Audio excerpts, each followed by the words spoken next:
Westfield Memorial Hospital provides high-quality health care to residents of Western New York, offering patients the most sophisticated medical advancements while keeping the ease and familiarity of a community hospital. Support for Chautauqua Sunrise has been provided by WRFA 107.9 FM, Jamestown's public radio station, streaming online 24/7 at WRFALP.com. Low power to the people.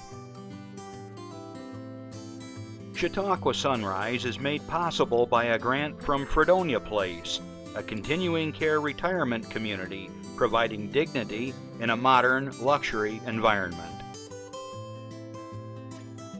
Meter's Restaurant, a family tradition for over 50 years in downtown Ripley, is a proud supporter of Chautauqua Sunrise. Meter's provides all-day dining, banquet services, and custom catering, specializing in pie. Funding for Chautauqua Sunrise is provided in part by the Chautauqua County Industrial Development Agency, with offices in Jamestown and Dunkirk, helping businesses to prosper throughout Chautauqua County. From supporting people with disabilities to enjoy great lives, to providing health care services that are available to anyone, the Resource Center has been improving our county for more than 60 years. Learn more about how the Resource Center makes a positive difference in people's lives.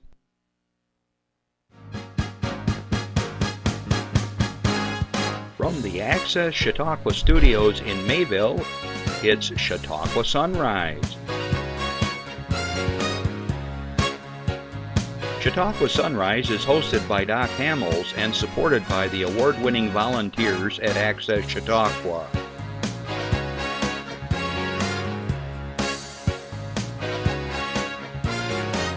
We are here to share local news, colorful interviews, and events of interest to everyone. Chautauqua Sunrise is broadcast live Saturday mornings each week from 9 to 10 a.m. Send events via email or call us live. Check us out on YouTube and Facebook. And now, from the Access Chautauqua Studios, it's Chautauqua Sunrise.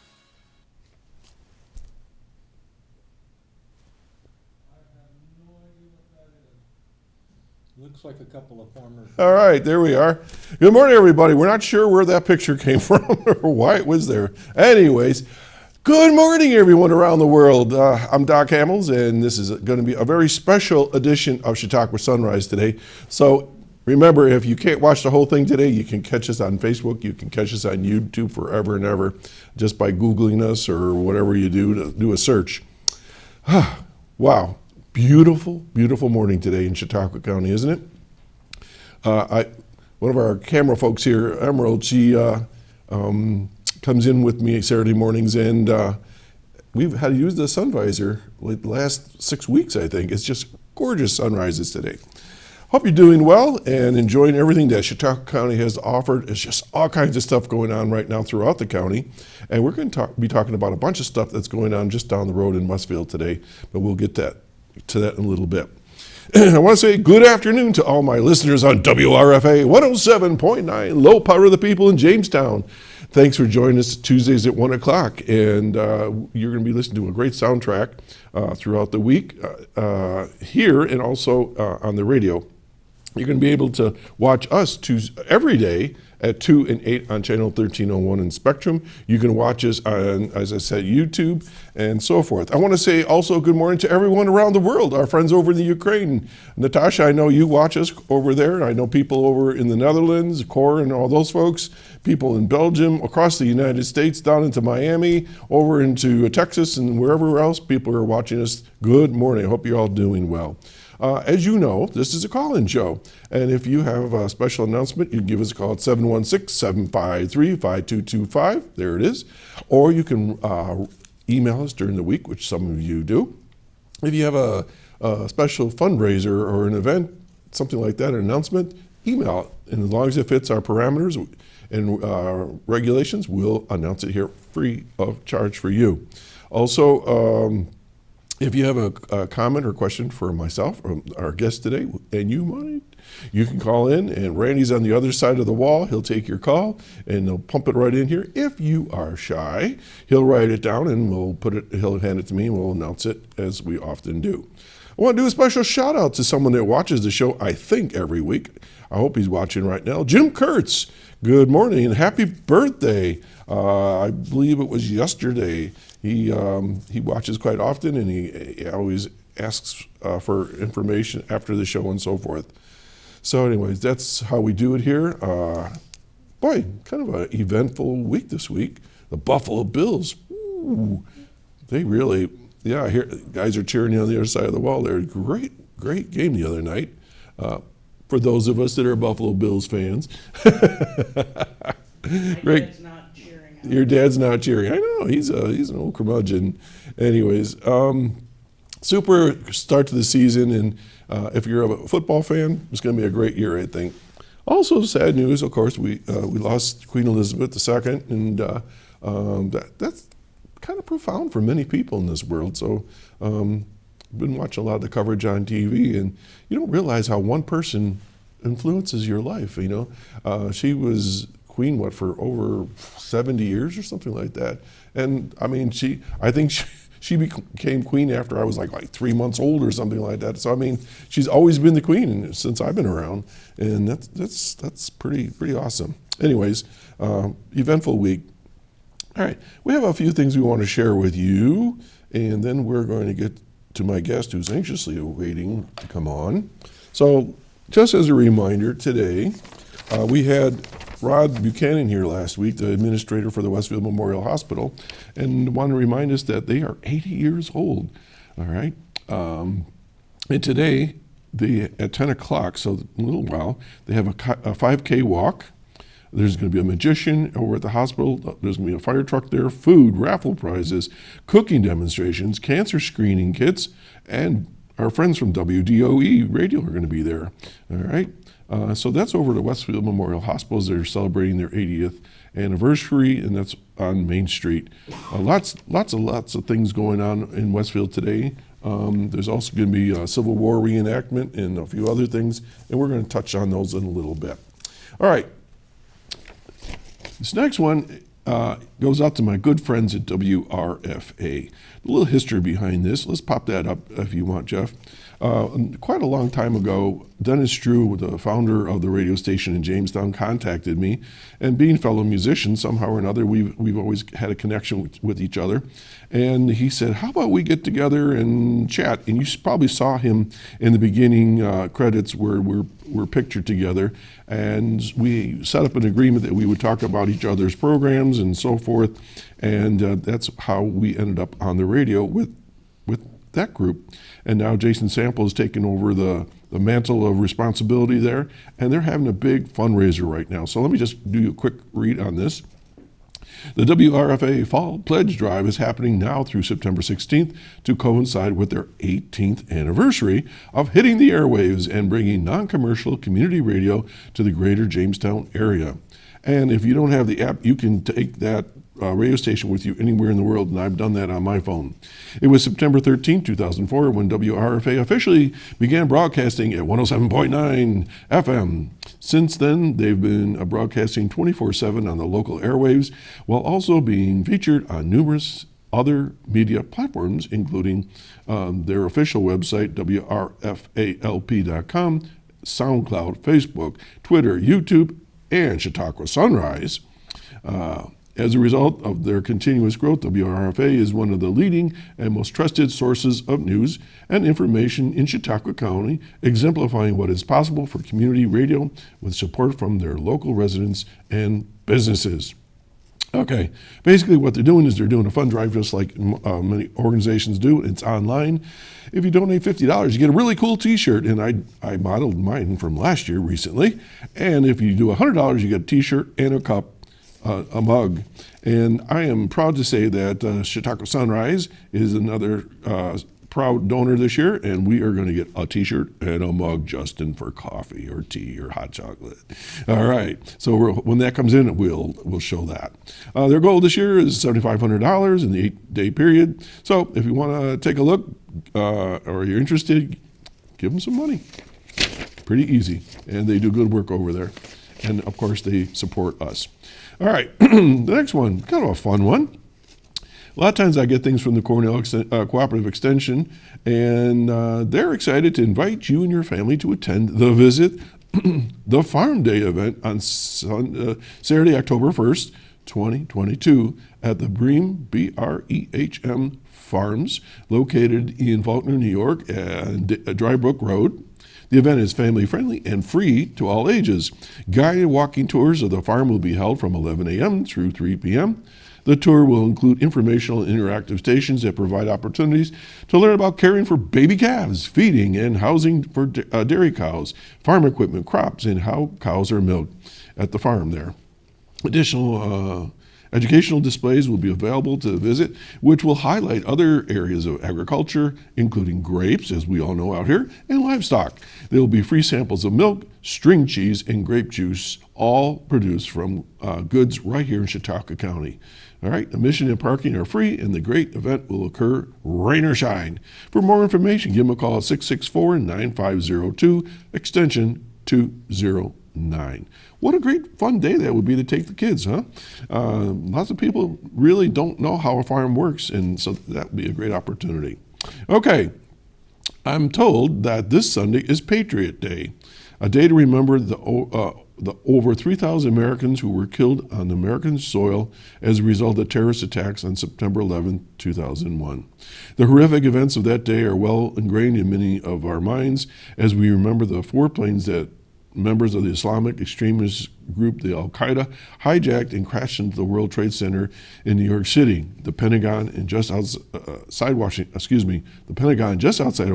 D.C., and a field in western Pennsylvania, not far from here. We remember the panic, the devastation, and unity that ensued. We remember the courageous police officers and firemen who responded to save lives, and the many men and women who helped fight in our country's war on terror. This year marks the 21st anniversary of 9/11, and residents are encouraged to pause and take a moment this Sunday to honor and remember all those who tragically lost their lives that horrific day in 2001. Whew, that was a tough day. I remember that very clearly. Okay. There's an animal clinic. Chautauqua County Department of Health and Human Services Division of Public Health has announced a free rabies and vaccination clinic. So if you don't have the money to get the rabies shots, which are required in New York State, here's an opportunity to get it done free. The clinic will be held on Saturday, September 24th from 1 to 3 p.m. at the Town of Carroll Town Hall at 5 West Main Street in Frewsburg. This clinic will be a drive-in clinic, and animals must be pre-registered to receive vaccinations. Vaccinations will be provided free of charge to dogs, cats, and domesticated ferrets, 3 months of age and older. I didn't know ferrets needed shots. The Town of Carroll, along with the Chautauqua County Division of Public Health, will co-sponsor the clinic. Dr. Mary Fales will be attending as the veterinarian. There are a limited number of spots available at these clinics, so pet owners should register online as soon as possible. And excuse me, trying to see if there's a website here. Oh, let's just give them a call at 753-4481, okay? And that takes you to the Division of Public Health. Again, 753-4481, and you can get your pet vaccinated for free, all right? And then, movies at the Reg. Let's move on to that one. This is a fun one. Mrs. Harris Goes to Paris to show at the Reg Linnaeus Center for the Arts. This is going to be this coming Wednesday at 7 p.m. Mrs. Harris Goes to Paris. This is the enchanting tale of seemingly ordinary British housekeeper whose dream to own a couture Christian Dior gown takes on her extraordinary adventure to Paris. The film is based on a series of novels originally published from 1958 through 1974. It stars Best Supporting Actress nominee Leslie Manville. And Mrs. Harris Goes to Paris is rated PG and is 115 minutes long. Upcoming movies at the Reg include the nature documentary Fire of Love. That'll be held Wednesday, September 21 at 7 p.m. The murder mystery Where the Crawdads Sing, September 24th at 8. and a special engagement of the Rocky Horror Picture Show, October 28th at 10 p.m. I have yet to see that. Have you ever watched that, Justin? No? I guess it's become a real cult film. The movies at the Reg are sponsored by the Silver Tree Seniors of Jamestown and Family Health Medical Services. Tickets to movies at the Reg are $7 for movies and $6 for family films, with an additional $1 theater restoration fee added. Special movie engagements are priced differently. They may be purchased from 12 to 5 p.m., Monday through Friday, and 12 to 8 on Wednesdays, or you can give them a call at 484-7070. Or you can go to reglinnae.com and buy your tickets there. That's how we do it here, and it's as simple as that. So again, if you have something you want to share, give us a call. Right now, we're going to take a public service announcement, and then we're going to introduce our very, very special guest. Stay tuned. We'll be right back.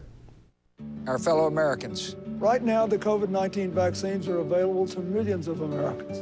And soon, they will be available to everyone. The science is clear. These vaccines will protect you and those you love from this dangerous and deadly disease. They could save your life. So we urge you to get vaccinated when it's available to you. That's the first step to ending the pandemic and moving our country forward. It's up to you.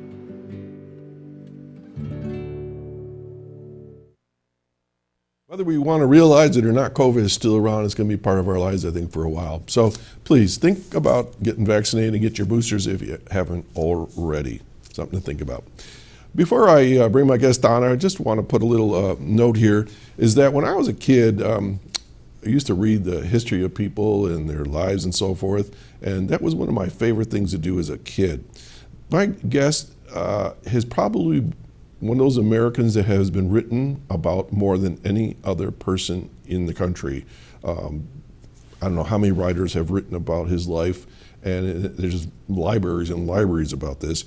I think he's highly recognizable, and so Jeff, when you're ready, ladies and gentlemen, I want to introduce to you, it's my pleasure to welcome the 16th President of the United States, Mr.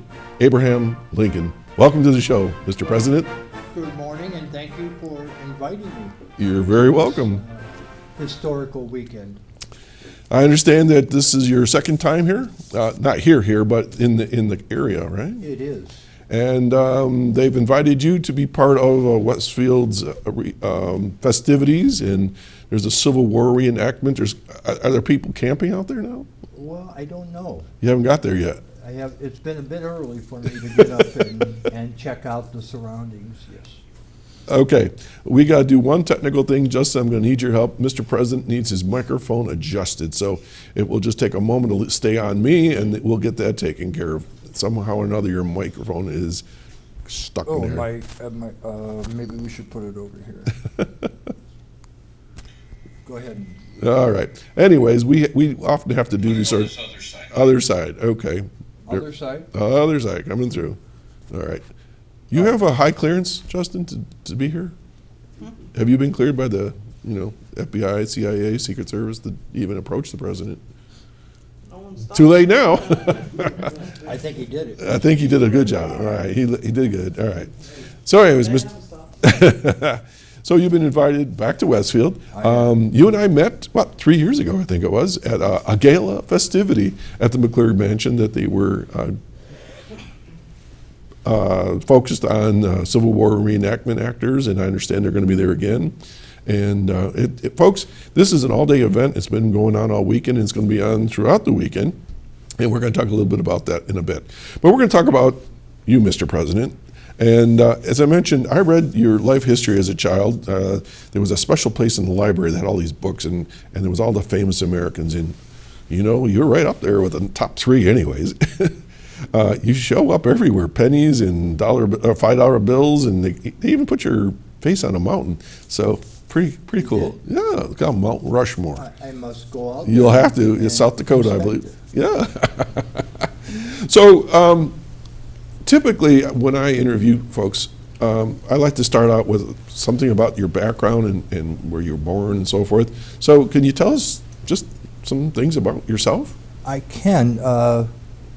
By the way, this is new social media for me. I bet it is. But from what I can remember, I believe I was the first president to use social media. How's that? Well, the invention of the telegram and Oh. telegraph lines. Yeah. Yeah, the little thing like that. Yeah. So that helped me a lot get my messages through, and I was one that welcomed the news media into the White House. In Oh. fact, I started the first press corps Really? because I, maybe being a little selfish, wanted to control what the people said about me. So Well, even today, I mean, we strive to get the message correctly, and it's tough to do it. So I suppose when you're trying to deal with a country with limited ability to communicate, you really got to, like you say, control the message. yes, I helped tweak some of the messages. Most of them they did well. So I welcome the news media. Well, I'm a product of that long line of media. Indeed, you are. Thank you. And it's my understanding that this is your first time on TV. Yeah, I'm just learning what TV is. Yeah, it's and pretty cool. and it's pretty amazing. Pretty amazing. You can see yourself on that screen and everything. You know. All right. And in fact, if you are, can I give myself a plug? Sure. Well, You are the president. I'm rerunning again because according to my past, I have about 3 years and 11 months left of my second term. Oh, okay. Which I was ousted. I'm not sure how, but I would like to get my executive mansion back. You would? I would. Okay. Okay. We won't go there. No. Okay. Okay, Unfinished so- business. So I tell me have- about yourself, though, where you Well, were born and all that stuff. Well, that's one of the first questions I ask is where I was born, and 90% of the answers I get is in Illinois. Mm-hmm. And I mean, I love the state of Illinois, but they're wrong. But that's where I gained most of my lawyer ability and my politics. Mm-hmm. So I actually was born on a Sunday morning, February 12th, 1809, in a little community a little farm called the Sinking Springs Farm, which is near as a stone's throw from Hodgenville and Elizabethtown in Kentucky. And that is maybe an hour or so from what we know as Louisville. Mm-hmm. So Wow. I lived there for about 7 years. Mm-hmm. Can't remember a whole lot of things, but from there we moved to our north state, which was Indiana, and I believe they call it the boyhood state of Abraham Lincoln, which I'm proud to represent. Right. Stayed there until I was about 21. Mm-hmm. And at one time I worked so hard and I would chop wood and I would load barges. Here's a little known fact that maybe nobody knows. At one time I weighed close to 230 pounds. Most of it was muscle. Wow. So we would help load stuff on the Ohio River. So we stayed there for a while. My father and I never really got along that well. Mhm. And part of the reason was he would hire me out to make fences for the people. And at this time, anybody up to probably 21 had to give whatever they earned to their parents. Wait a minute. He hired you out. Yeah. So I kind of felt like a slave. Yeah, like an indentured servant or something. Like that. Yes, so Whoa. I wanted to read. I wanted to improve my mind, and I wanted to accomplish something in my life. And he didn't like me reading. He thought I was wasting my time. He thought I was did lazy. he read? He could barely write. Wow. So He could, but great carpenter. Mhm. He did work in the field. He was a hard-working man, and I respect that. But but you wanted more. as a kid, Yeah. you want to do your own thing, Yeah. Yeah. and I couldn't. Hmm. So after I turned 21, we moved to the state of Illinois. I stayed there a little bit. We made another fence for the folks, and then I moved to the small town of New Salem, Illinois, Okay. which for me was a big city. I mean, it had 99 people that lived in there, and it had everything you need.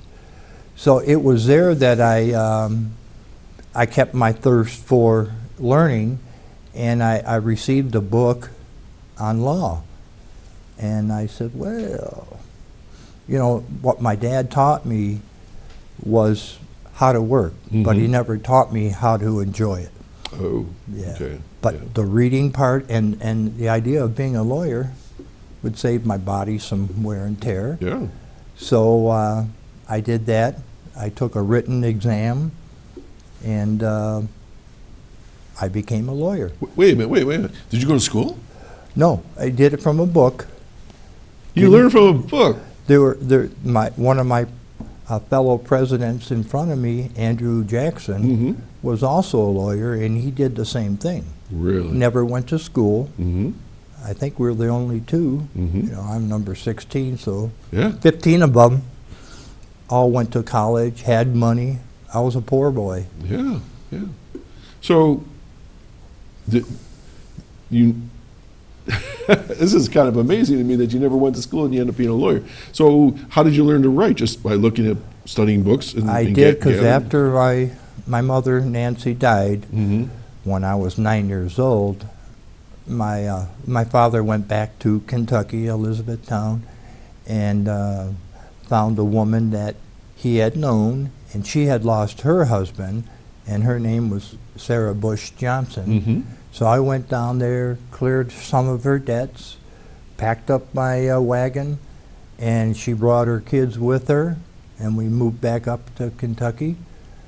And that's where Sarah and myself were running our own little household, log cabin. Now, I read in part of your biography that you ran a store or a tavern or something? I did. I never did. knew that. There's a Yes. side of you I didn't Yes. know. Well, I needed some place to stay, Right. so I would work there, and they provided a room for me to stay. And I didn't have a whole lot of money. Right. Came in there with nothing but what I was wearing, and it was pretty good. Mm-hmm. It's Mr. Berry was a man, and then he thought he did me a favor by taking over his store, but what he didn't tell me that he was deep in debt. and many of people would have just wrote it off and said, well, that was his problem, but I didn't. I felt it was necessary to take care of the debts and pay. It took me a while, but I did. I also had a job there as a postmaster, which I'll tell you another fact that you may not be aware of. When you mailed a letter to me, whoever received it had to pay the postage. Oh, wow. I think it's going to change. You know, Oh, yeah, it does. but, We you know, pay the 'cause nobody postage would now. accept it. No, we upfront the money. Okay. So if I sent you a letter, you had to pay for your own letter. If you send me a letter to read it, Yeah. to pick it up, I had to pay, I don't know, maybe a penny. Yeah, Which yeah. is a lot of money. Yeah. You could Okay. buy a lot of stuff for a penny back then. Well, sir, if we may take a moment, we have a phone call. It's a communication system that we have here in the States. Oh, they've improved the telegraph? They have gone beyond the telegraph. You can actually hear your voice now. So, Wow. good morning, caller. Good morning, Doc. Good morning, Abraham. Well, good morning to you. It's good to see you here in Westfield again, Abe. Oh, well, thank you. Were you here from my first visit? I was. My name is Sue Poster, Oh, good morning, Sue. Oh, and I'm just thrilled that you're here. We're sorry that Mary Todd couldn't join you this time, but I wanted to let you know that all of Westfield is excited that you're here, and we hope you have a good time. How does the president look on TV for the first time? He looks fabulous. You both look really good. Oh, What a you- great photo op. Thank you. oh gosh. Well, Even Doc it's a dressed pleasure. up today. I love the tie. Oh, thank you. I did it in the president's honor. I gathered that. Wonderful. I'll let you go, but I just wanted to say good morning, and I'll see you later. Oh, awesome. Okay, thank you for the call. You're welcome. Have a great day. Thanks, Sue. All right. Okay. Well, we may get other callers. I don't know. You never know. You're sort of popular. You know, people I kind of am. know you. And here I grew up all my life not thinking I have accomplished anything yet. So far, so good. So far, so good. All right, so you you ran a store tavern for a while. Uh-huh. Then what happened? Well, actually, one of the people that I would tend some liquor to was Stephen Douglas. What? Yeah. But what I really wanted to do was do law. I wanted to go out and help people who needed help with the law system. And being the only lawyer in New Salem, you know, you need two. You need two to tango. One to prosecute. Right. And so on. Defend. So I decided to leave New Salem and went to a town called Springfield, which was huge. It felt like I've never seen it before. I rode in with some saddlebags with what I owned, and I don't even know if the horse was mine, but somebody, you know, Loaned your horse. donated it. Yes. So I went there, and I needed to stay, so I found a place to stay, and with a young gentleman that had a, what did he have, a store, I believe, underneath. So got to be very good friends with him, and then I eventually caught on with another lawyer, being an apprentice, and working my way up the ladder. So were you a defender or prosecutor? Or either? I was probably a defender at most. You call yourself cases, more of a defender. trying to Okay. uphold liberty and justice for all. So, you said early on you had a love of law. So then you got involved with this thing called politics at some point, right? I did. I wanted to make some changes to the state of Illinois, make it easier for people to get around. You know, the rivers were always clogged. That was the way we got around most of the time, or Okay. horseback. Well, you mentioned barges, right? Yeah, okay. So I ran for the Illinois state legislature, and the first time I got defeated, but it wasn't the only time I know I'll the get feeling. defeated. You know, defeat makes you stronger. Yes, and it makes does. You Keeps you honest. You know, keep Oh. going. So I ran again in a couple of years later, and I had 4 terms in there. Oh, wow. And it was while that was going on, back then the courts, the towns had courts, courtrooms, but there was nobody in it. So I was part of the Long Nine, which there was 9 of us, and I don't know why they called us long. I kind of thought we were tall. You are tall. Well, normal in my mind. Everybody else is short. So everybody tries to give me a I look like a complex. shrimp They next to wanna you. I'm know- 6'2". They want to know how tall I am, and I'll tell them 6'4" nearly. And so anyway, we would bounce around from town to town, holding court, so the people would know a couple weeks ahead of time that some lawyers are going to be here. I even became a judge a couple of times, working for Judge David. Large man, so he needed a break every once in a while.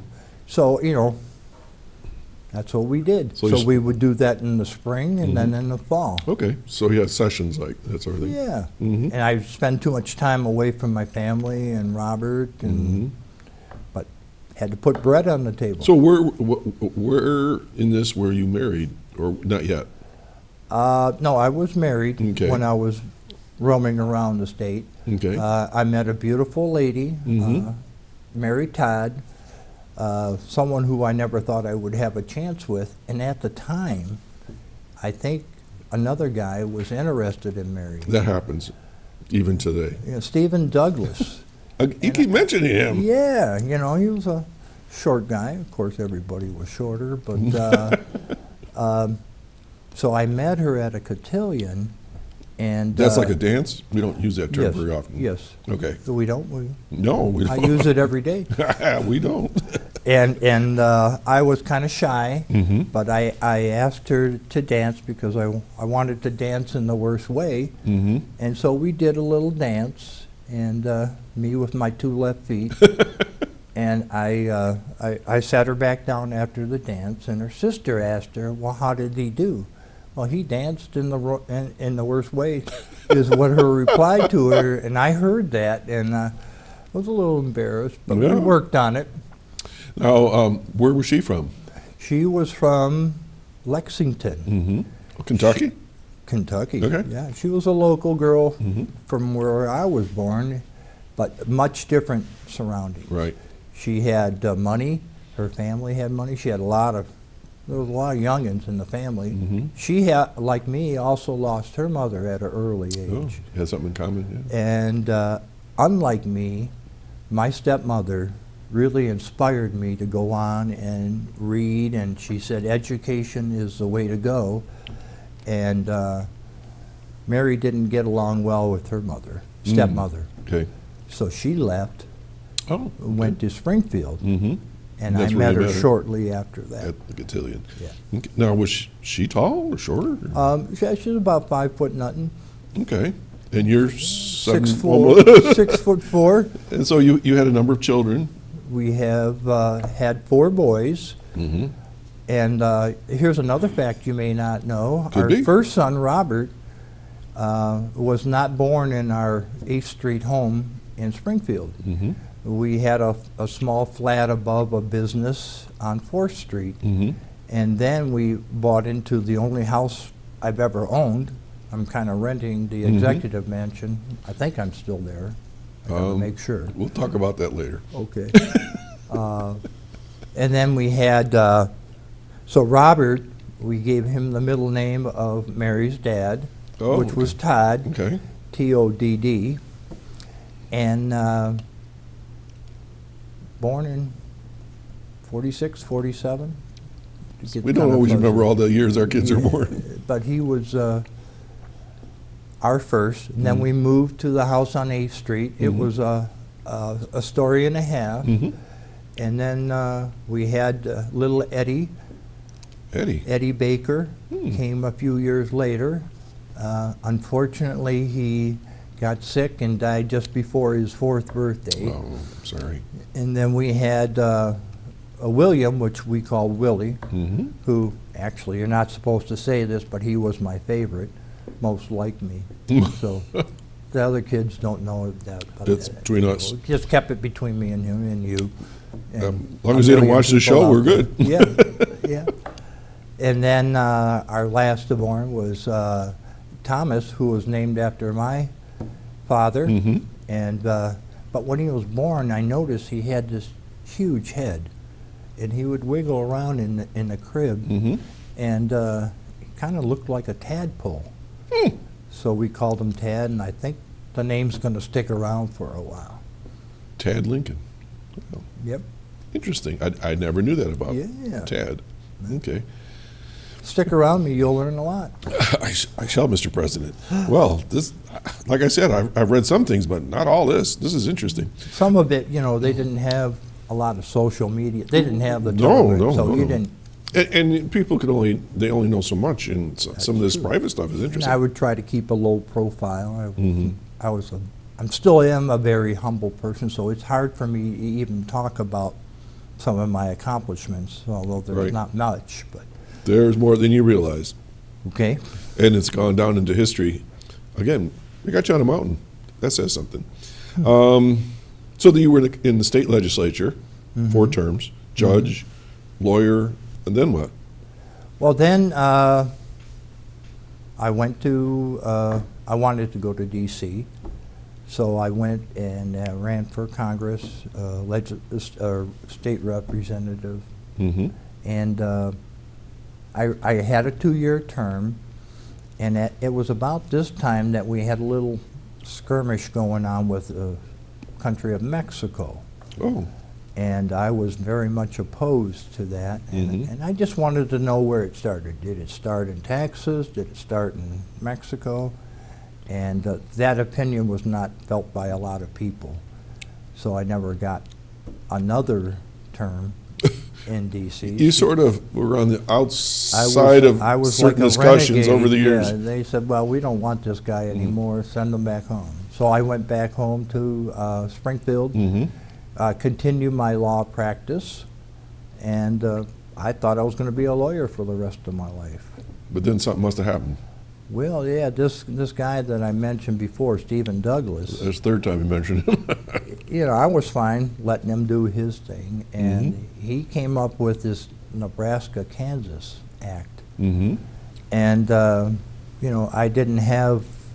I had a big hatred for slavery. I didn't think it was right. I took that road, that flatboat road down Mississippi down to New Orleans, and I saw people chained, naked black men chained and they were slaves, and they were being sold in New Orleans, and I said, I don't like that. So I was kind of okay with slavery in the South, but I didn't want it to expand to our new territory. Okay. So this act really got me fired up. So I kind of wanted to go back into politics and see what I could do, because up until that time I really hadn't accomplished anything.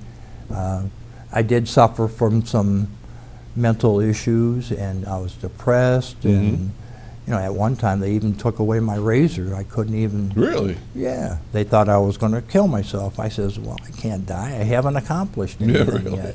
So was this something that ran in the family, or just you were in a slump of some sort? Well, it's from all the tragedies that I had suffered. I lost my first girlfriend. Some say I was going to marry her. I'm not sure. But could have happened. She was a twinkle in my eye. And then my mother, when I was young, and 9 years old. And then my son. So, that takes a toll on you. And a lot of people, I was not the only one who was in that situation. Death was pretty prevalent back then. Okay. So this act got you going, got you fired up, and you saw slavery firsthand. I did. That must have been really I thought it tough. was worse. Nobody should own another man. I agree. They were treated like property, and it wasn't right. Okay.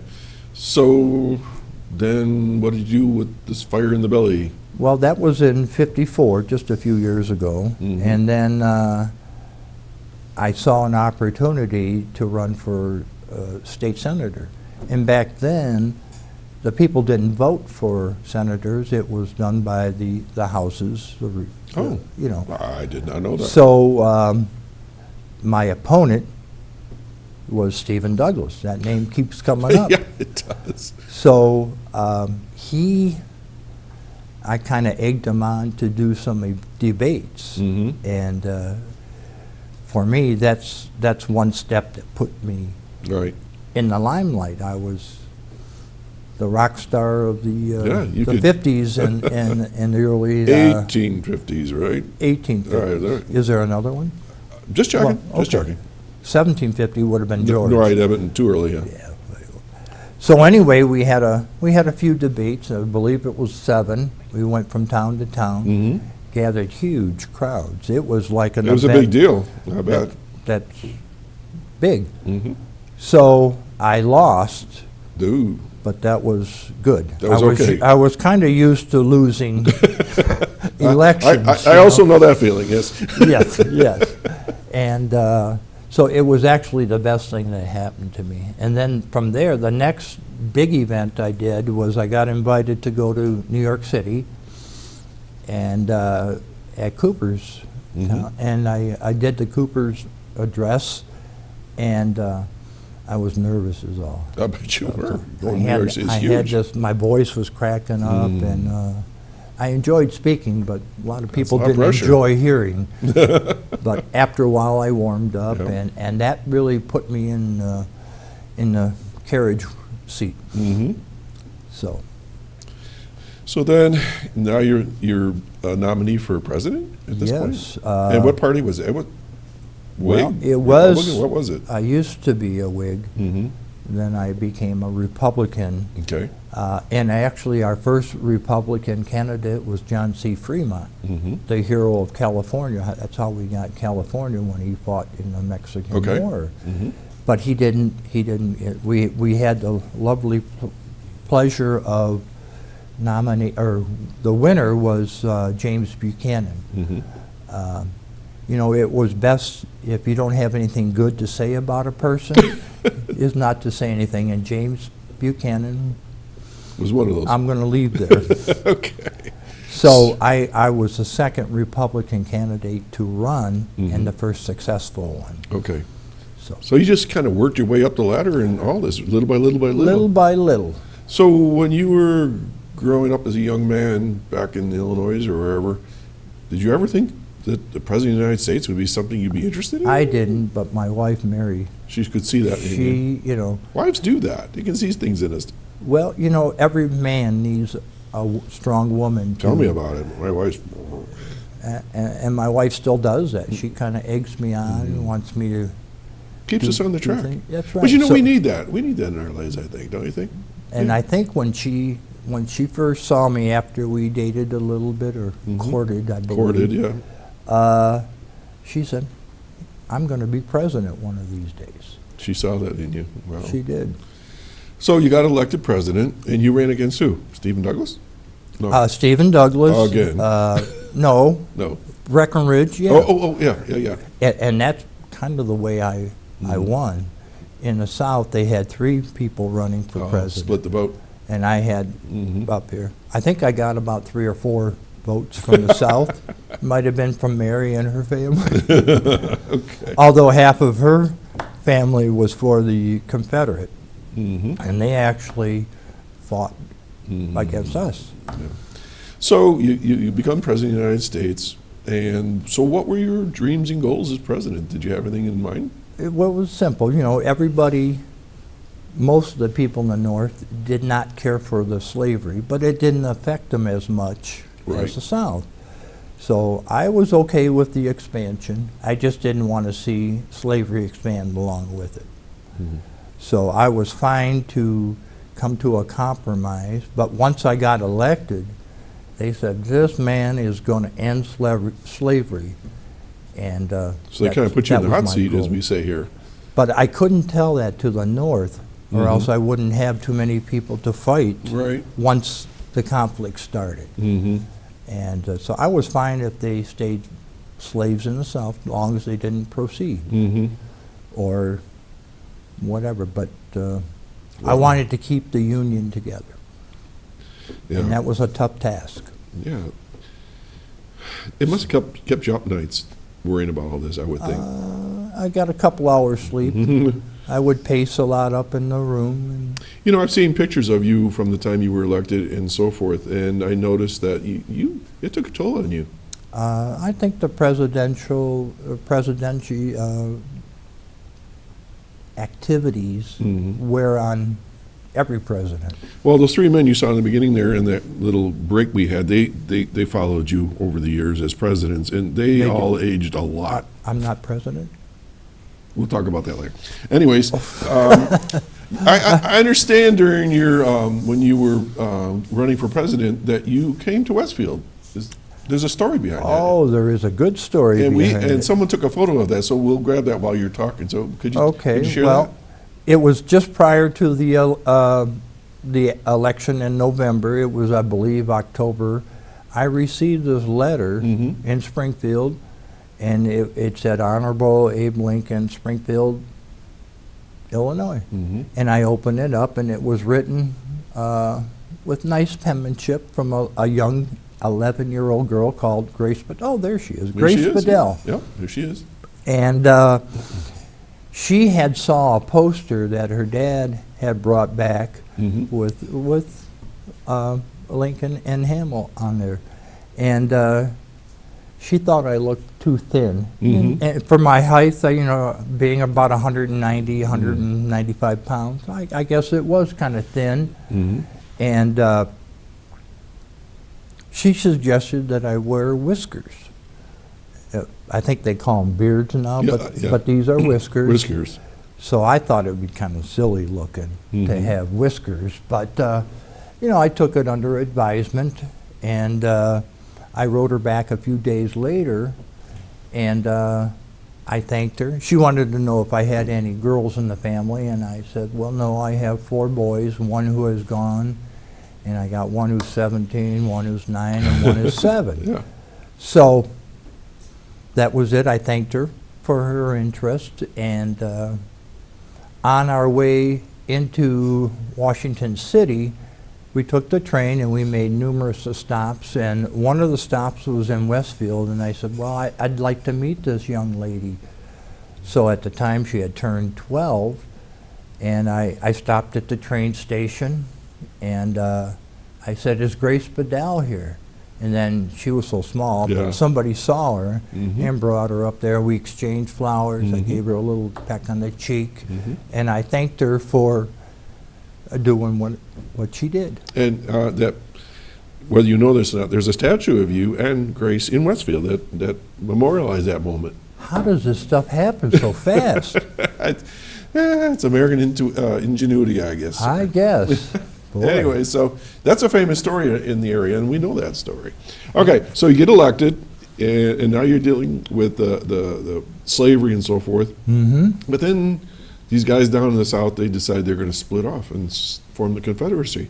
You weren't able to kind of say, hold it, whoa, whoa, whoa. I mean, they just took off on Well, their as own. soon as I was elected, South Carolina, Just like that. yeah, they said, I don't want any part of the North.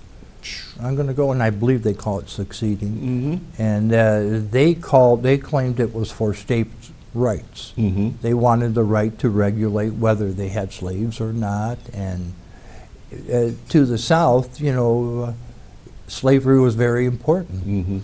It was free, cheap labor. Right. But in the end, you freed the slaves through. Well, I wrote this, I wanted to do it earlier. It's called the Emancipation Proclamation. You'll hear about it, I'm sure. Okay. And it stated that all the slaves in the Confederate states were free. They were free to go. Just like that. So they were going, but not all of them made it. And yeah. So you had the power to do that. It was a wartime measure. Okay. And as long as the war was going, that act still goes. But as we neared, I think this is what, 1864, I think. As we neared the end, I knew we had a more equipped army, even though I went through many generals. Right. I knew that eventually I was hoping that we would win, because if we didn't win the war, slavery would still be here today. And that would be a crime to have 600,000 men No. and a few women Oh, yeah. lose their lives for. So it would have been terrible. So, as president, what were the one or two key moments in your presidency?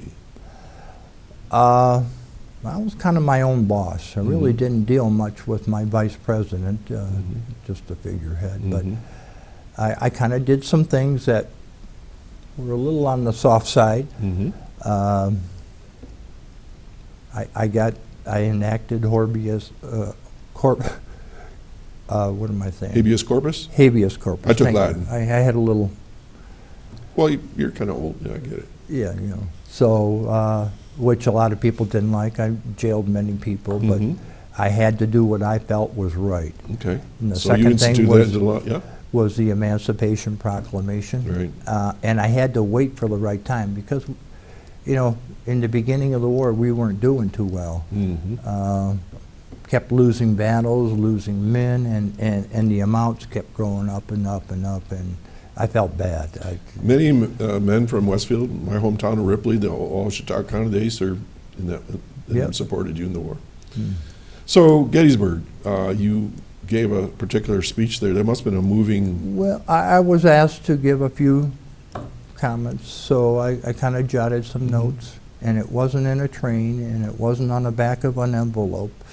I did some heavy, you know, it was around the 4th of July that I kind of worked on something.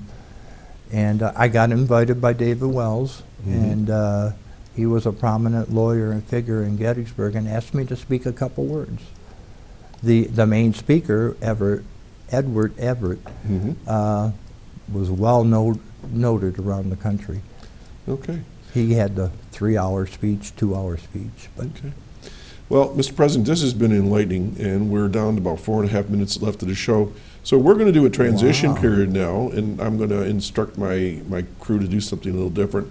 and we're going to swing into a different situation here. Are we going back to the future? We're going to go into the future now. We're going to go into the We're future. going to go in the future. Okay. Folks, you've been watching Chautauqua Sunrise, and my guest today has been President Abraham Lincoln, our 16th president. But we're now going to swing into the future and put us into 2022. And my guest now, I wear a different hat. you wear now. a different hat, is Mr. Ron Carley, who goes around the country, I guess. I go anywhere that the almighty dollar will take me. And with your hat, you are about what, 7'8"? Well, I am 6'4" nearly. Yeah. I am the same height as Abraham Lincoln. Same weight.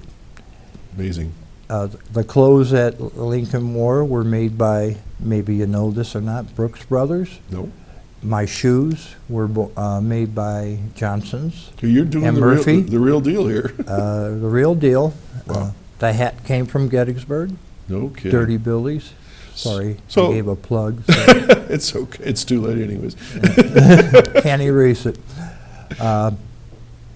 Wow. So I've been doing, I've had the honor, you know, I had no idea I looked anything like Abraham Lincoln. And about 10 years ago, I got invited to a nice fancy Halloween party, and I needed something to do, and I saw in the media that Spielberg was making a movie about Lincoln. Right. So I said, I'll try it. My brother had a tux. Mhm. The hardest part was finding a hat. You can't find a top No. hat anywhere. You know, times have changed in 150 or so years. Right. So I did it, and a lot of people liked it. I got good feedback. Mm-hmm. So I packed them up and brought them out the next year, and same thing happened. I got a Yeah. lot of response, and a guy walks up to me, Anton, and he says, how long you been doing Lincoln? And I said, a couple hours.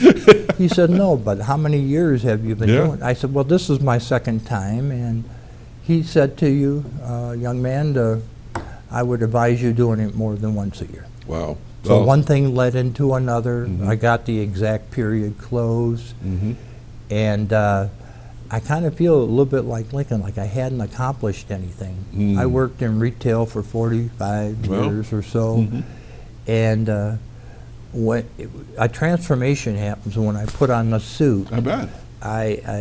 it has made me a better man to be representing Abraham Lincoln. It's quite a responsibility, I would think, to do it right. And, you know, I really had great pleasure talking with you as the president. You know, I felt like you were the president. It was really Well, interesting. I do my best, and there's a lot of us around the country. The Abraham Lincolns, there's about 150, so many know more than me, but I'm still learning every day. Oh, excellent. Well, now today you're going to be in Westfield doing the various things. So if I can do a quick here, there's going to be horse carriage rides starting today. And as I'm talking, we're going to flash pictures of you and so forth. You get to, the farmer's market is going on from 10 o'clock till 2, and you can buy some good food there. I see there's going to be at the Lakeshore Center for the Arts, one of my favorite places. There's my bride, There she is, yes. Her real name is Tina. Tina Yep, we, Carley. yes. There's a story on that, but I don't think We we have don't have enough time. Okay. Let's see. Then there's going to be a Patterson Library has lunch. Then you're going to reenactment with Grace Bedell at the train station. Yes. And then you're going to be at the McClure Gala tonight, and that's at 6. And you're giving a speech, I see. So, and then tomorrow, are you just going to be bopping around, or what? I get back on the horse and buggy and travel back to, thank God for Michigan. Okay. So, as president or as yourself, I'll give you the last few seconds. What would you like to share? Anything? Well, it's a lot of fun what I do, and the enjoyment is seeing the reaction to the people. I've brought many smiles, and one of my goals is if I can interest somebody into learning more about the Civil War, about our country, because you need to know the past before you can go forward. Right. Super. Well, folks, I hope you enjoyed this very special historical edition of Chautauqua Sunrise. Mr. President, Thank you for joining me today. It was all my pleasure. Trust me. The pleasure is all mine, sir. As well. Okay, thank you. Folks, we're going to do this all again next week. So I hope you enjoyed the show. You can watch again and again and again on YouTube and on Facebook. I'm Doc Hamels, and we'll see you next time right here on Access Chautauqua 1301 in Spectrum. Take care now and have a great weekend. And go to Westfield. Check out what they're doing.